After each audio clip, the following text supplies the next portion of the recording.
Autolite and its 96,000 dealers present Suspense. Tonight, Autolite brings you the story of a woman who finds a letter warning of death and has only 3 hours to deliver it. A transcribed tale we call The Death Parade, starring Miss Agnes Moorehead.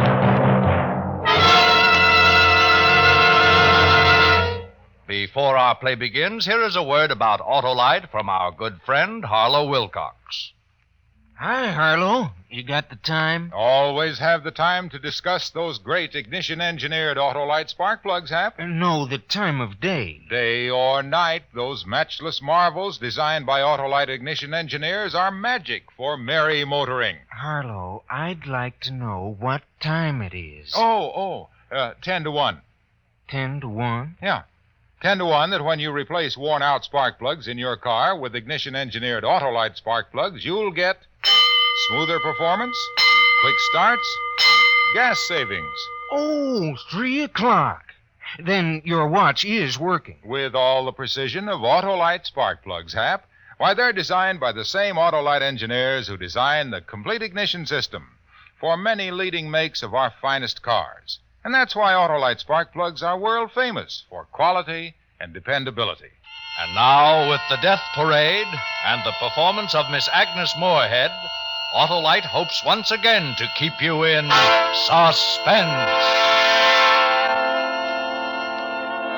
Some parade, huh? I'll say. Something about a parade. Yeah, you can say that again. Well, I guess it's all over. Sure has been a nice day for it. Yeah.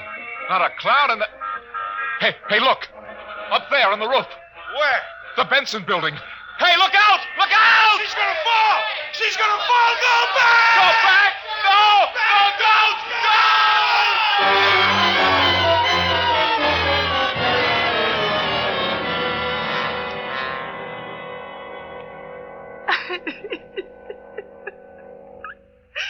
All right, now, Miss Johnson, let's try and talk about this. This girl fell or was pushed off a roof this morning. You say you were the only other person there at the time. I was. I told you. Oh, what do you mean, push? You think that... Oh, can you? I know you're upset. Just take it easy. Yeah, upset? I'm nearly out of my mind. I don't see how you can expect me to tell you anything. First you accuse me and now... How can you policemen be so unfeeling? All I was trying to do was just... Oh, it's freezing in here. You've no right to keep me in Here, this try cold some place. coffee. It'll make you feel better.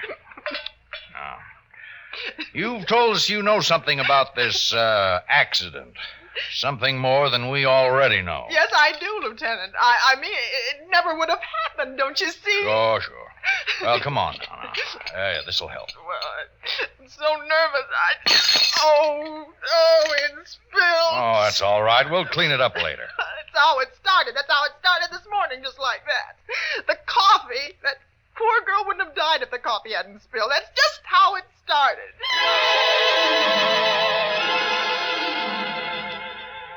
My name's Ellen Johnson. Oh, I told you that. I work at the Farnsworth Chemical Plant.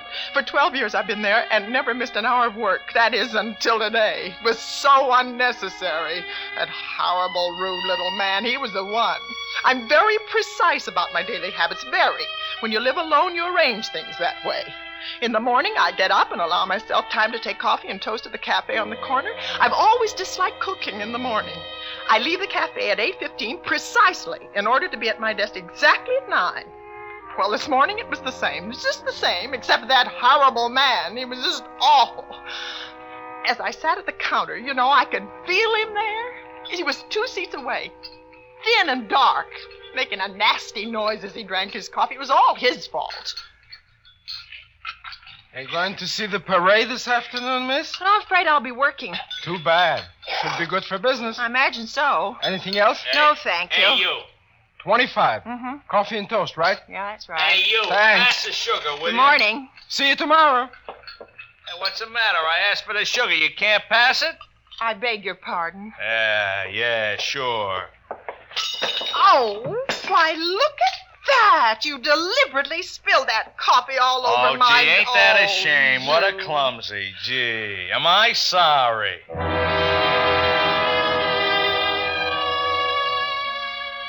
He wasn't in the least sorry. He'd done it on purpose. On purpose. I was wearing a gray silk dress and it's probably ruined. But he just stood there and wiped at the stain with his napkin, smiling at his dirty, crooked teeth. I pushed him away and I walked out. I knew I was going to be late because I had to change, so I went home again. Well, if I hadn't gone home, this awful thing might never have happened.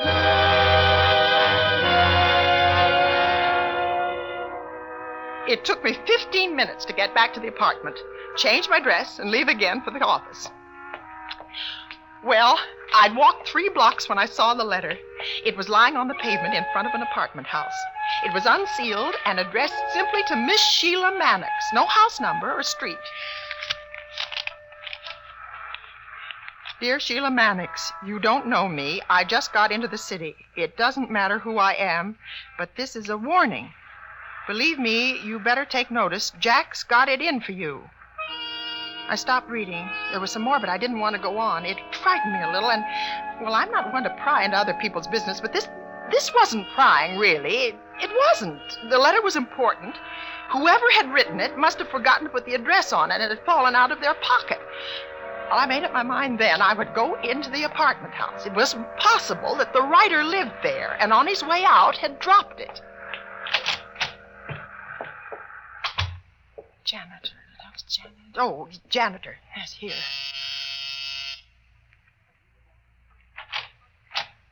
Yeah? Are you the janitor? Yeah, I'm sorry, we got no vacancy. No, I don't want... look, this letter, it's not addressed. Do you know the handwriting? I thought maybe you might... nobody by that name living here. I didn't ask you that. All I want you to do is to tell me if you recognize the handwriting. It might belong to someone living here. Well, how come you opened it? Well, it was lying on the pavement outside. So give it to the mailman. It's important. I mean, what's in the letter is important. I think she ought to get it. So the post office will forward it. Well, can't you see there's no address? How can they forward it? How stupid. Listen, you don't have to get nasty. Well- I told you, she don't live here no more. I'm sorry. Who doesn't live here anymore? Mannix, she had 2A about 6 months ago. Sheila Mannix lived here? Where did she move to? Can you tell me? No forwarding address. But I must find her. I'm sorry, lady, I can't help.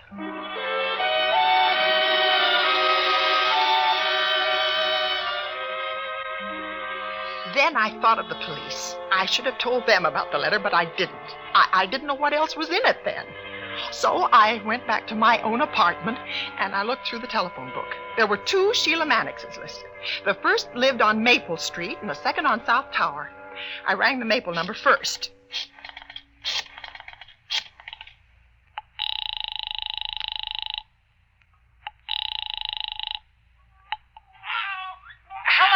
Hello?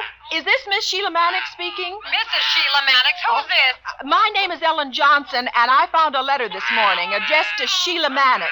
Oh, I thought it was important, and I wanted to make sure it got to the right party. That's all right.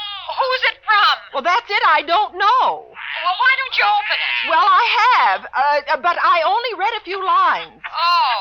Do you know someone named Jack? Jack? Yeah, I have a nephew. Well, then perhaps But maybe... he's in Colorado, though. Well, it seems to be some sort of a warning. Warning? Yes. I'm afraid I don't understand. Well, the letter says that Jack has got it in for you. It's a warning from... Oh, well, I'm afraid the letter isn't for me. My Jack is 10 years old. Oh, well, I'm sorry to have troubled you. It's all right. Goodbye.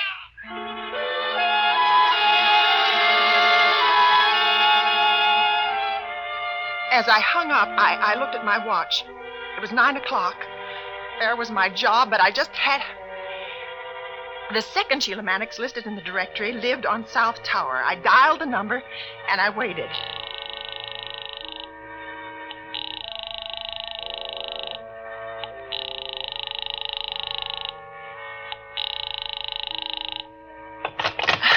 I got the letter out of my purse and read it. This time I read all of it. Dear Sheila Mannix, you don't know me. I just got into the city. No matter who I am, but this is a warning. Believe me, you better take notice. Jack's got it in for you. He was drunk one night and told me about it. Somebody you knew pretty well died last year. He didn't fall off that building. He was pushed. And Jack did it. He said he was going to get you, too. I would have told the police, but they'd start to get nosy about me. Jack's on his way here, and from the way he talks, he better not find you around. He talked crazy about a parade, the corner of Main and Thomas, and 12 o'clock. That's when he's going to do it. A friend. I sat there holding a piece of paper that carried a death warning for a woman I'd never seen, and I knew where and when she was going to be killed.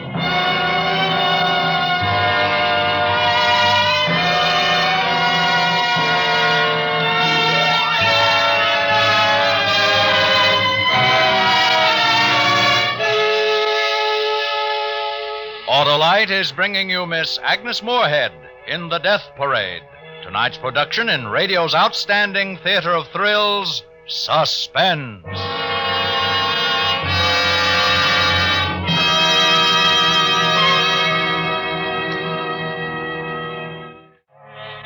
The second Sheila Mannix's address was 317 South Tower Street. I got my car out, and I drove there. It must have been nearly 9:45 when I drew up outside. It was an old rooming house.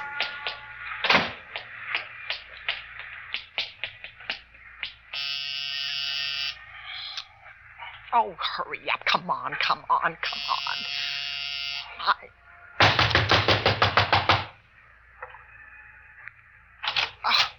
What do you want? I'm very sorry to trouble you. Is your name... You'll have to talk louder. I can't hear you. I'm sorry. I wonder if you could tell me, is your name Sheila Mannix? No, it's not. But the phone book has a Sheila Mannix listed at this address. Oh, it's her phone. She pays for it. Oh. I never have no cause to use it. She does live here then? Yes, she has a room upstairs. What's the matter? Well, does she work? Is she at work now? Well, how should I know? I never ask her where she goes. What's she done? You mean you don't know where she works? Do you know where she lived before she moved here? No. You see, she never says nothing. She's quiet and keeps to herself. But where can I find her? It's important that I learn where she is right away. Well, she'll be home prompt by 7. She Oh. always is, you know. You come back then if you got to see Well, her. 7 will be too late. I've got to find her now before 12. There ain't no use shouting at me, Well, miss. I can't tell you no more than I already have. I'm I don't sorry. know nothing about I'm Sheila sorry. Mannix. Good morning.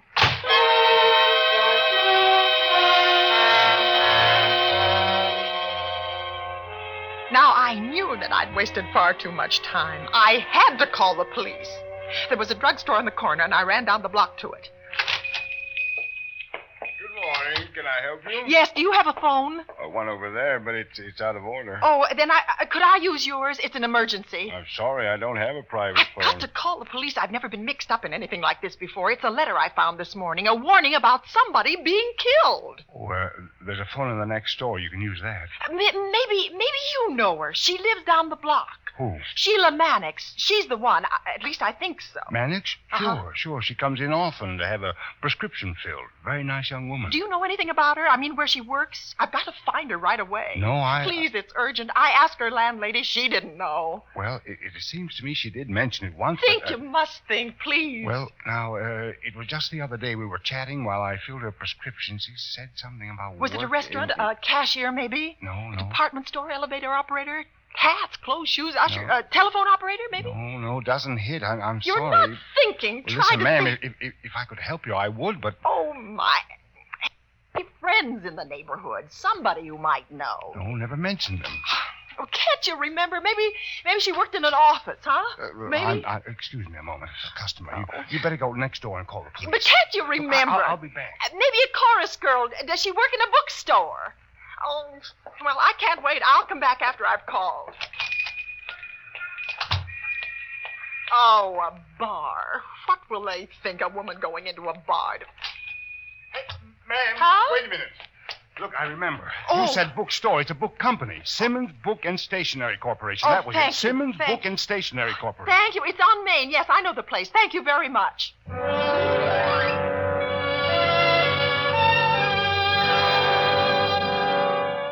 Simmons Book and Stationery. Why, I had been there dozens of times. She might even have waited on me.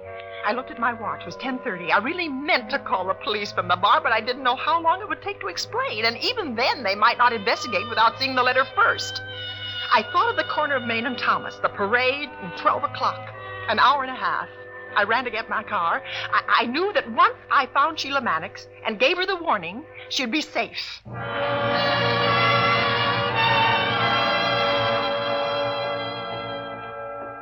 Good morning. May I help you? Yes, please. I'd like to speak to Miss Mannix, Miss Sheila Mannix. I understand that she works here. Yes, of course.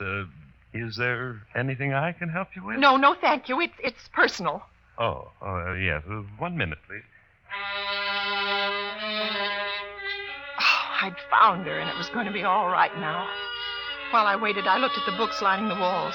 I was standing in front of the mystery section. Do you know the first title that caught my eye was Time for a Murder? I'm very sorry, ma'am, but one of the other girls tells me that Miss Mannix had an appointment. She's not here? I'm sorry. Now, perhaps But where did she go? Let me talk to the girl. Well, I think to the doctor. What doctor? Where? When did she leave? Well, if you'll wait here, I'll find out for you.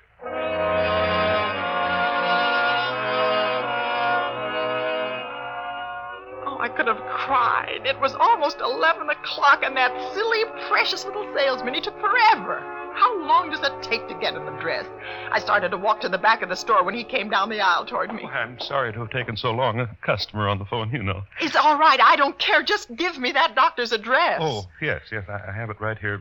Dr. Morton, 101 Flower Street. 101 Flower, Dr. Morton. When did she leave? Oh, I forgot to ask if you'll... No, I'm going there now. Listen, if she comes back, if I miss her, you tell her to stay right here. Don't let her leave the store again until I come back. It's a matter of life and death. Oh, well, all right. Is something wrong? Something wrong. I ran to a telephone booth. I knew that I'd done as much as I could alone to save that poor girl.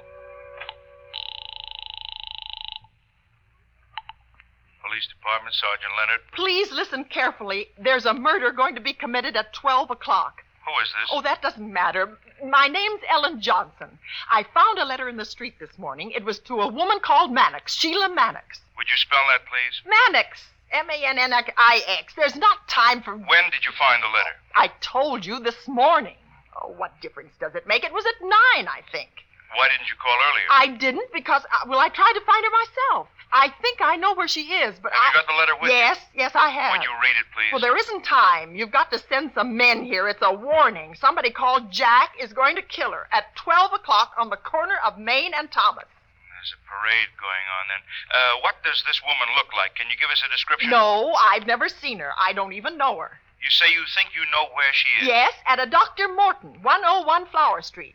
Where are you calling from? Simmons Book and Stationery Store. She works here. Will you get a description of the woman, please? I'll wait. Yes, of course. Don't hang up.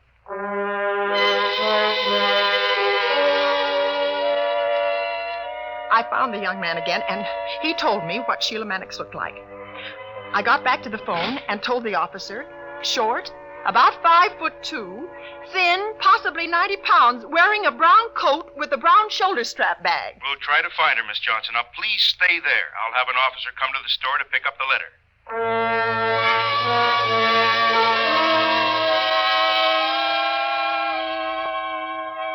I put the receiver on the hook and sat in the booth. I was shaking, and my hands were wringing wet. It was 11:20. Somewhere outside I heard a band playing. The parade must have started. I stayed in the shop, and the minutes passed 11:30, 25 to 12. At 20 minutes to, I just couldn't stand it any longer. The waiting, the awful waiting. I had to do something. I called Sheila Mannix's house again. There was just that chance, that slight chance. Maybe she went home after the doctor. Maybe she's there. 2 more. Oh, wait. No, 3. Let it go 3 more. Oh, be there. You must. You've just got to be. Hello? Miss Mannix? Miss Mannix, this? you'll never know. Listen, you don't know me, but You have to speak louder. I can't hear a thing on this thing. Who is this? Is this Miss Mannix? Miss Mannix ain't here. This is the landlady. Oh, my. I'm cleaning up. Is there a message?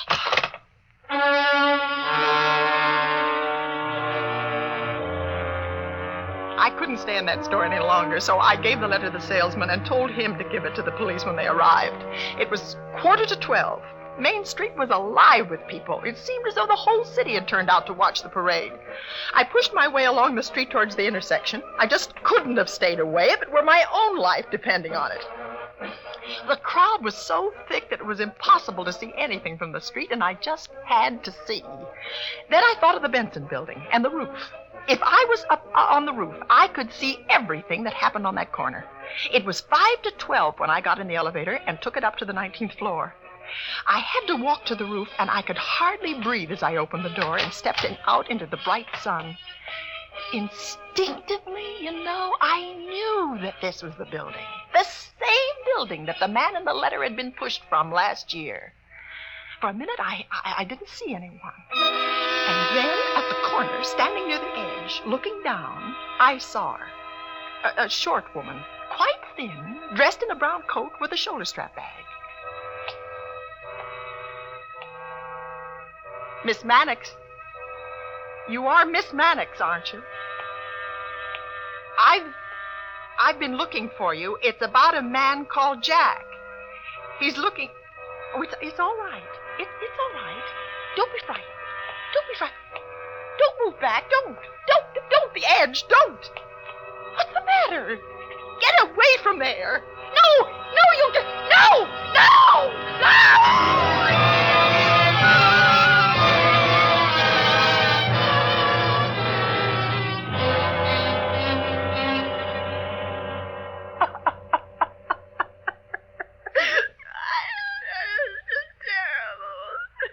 Uh-huh. Well, that's how it happened, Yes, I tried You to spend stop her. from 9 o'clock till 12 looking for her, and then you don't call us till 45 minutes before I it happens. told you why. I just You didn't know something, Miss Johnson? I think you're lying.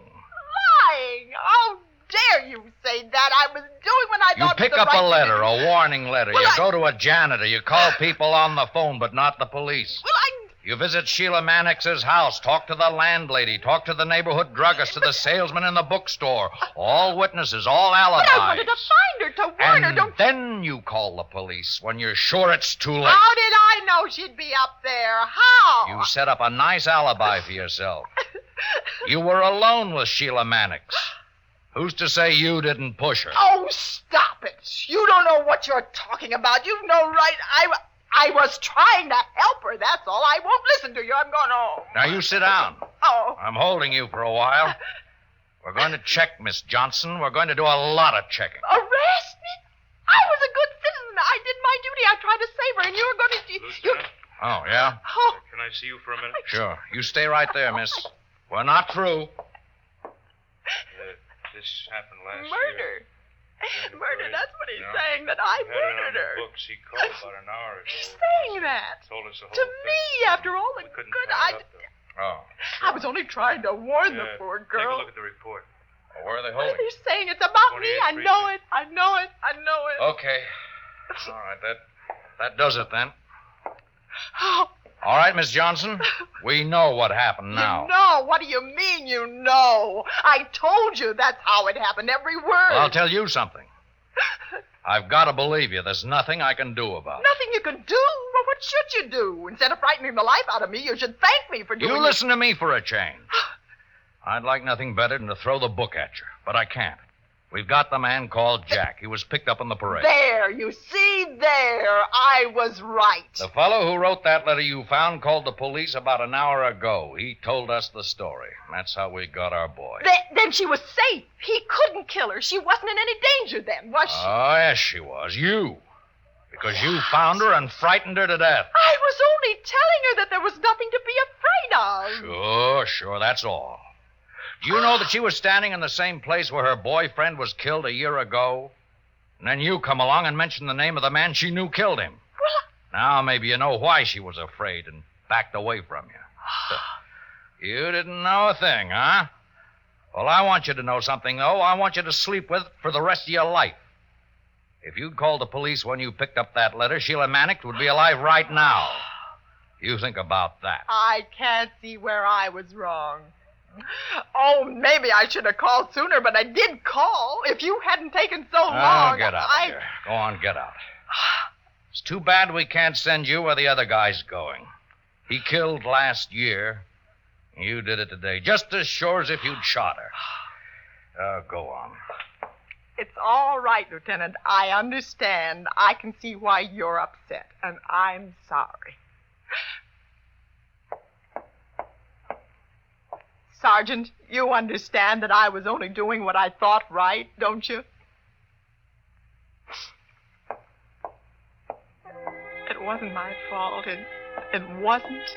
If they'd got there sooner, it never would have happened. I've nothing to reproach myself about. Nothing. Oh, I'm so upset. A whole day's work and my gray silk dress ruined. They'll never be able to get that coffee stain out.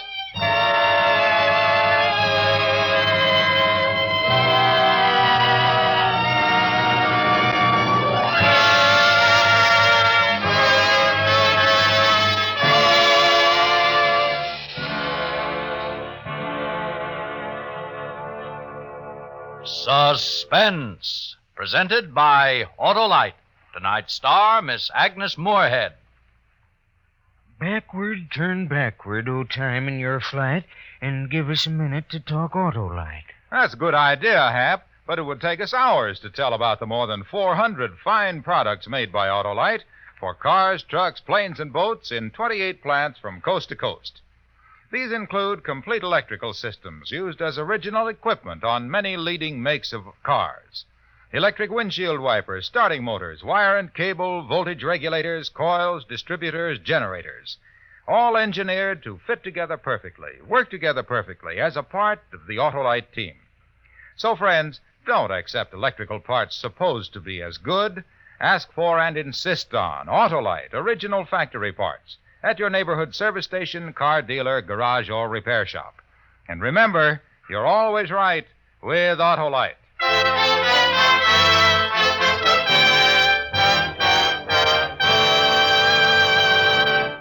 Next week on Suspense, in answer to your many requests, Backseat Driver, repeated for you with its original stars, Fibber McGee and Molly.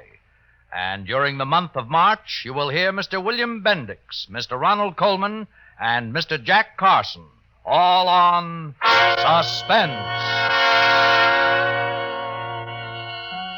Suspense is produced and directed by Elliott Lewis, with music composed by Lucien Morawek and conducted by Lud Gluskin. Portions of this program were transcribed. Tonight's cast included Joseph Kearns, Jack Crucian, Byron Kane, Shimon Ruskin, Jerry Hausner, Lou Krugman, Jeanette Nolan, Jay Novello, and Lou Merrill. For some interesting backstage pictures of Agnes Moorehead rehearsing for today's suspense play, see the current issue of Quick magazine. The Death Parade was written by Shirley Gordon and adapted for suspense by Anthony Ellis. Agnes Moorehead is currently on tour with Charles Lawton, Charles Boyer, and Sir Cedric Hardwick in the drama quartet presentation of Man and Superman. And remember, next week on Suspense, Fibber McGee and Molly in Backseat Driver.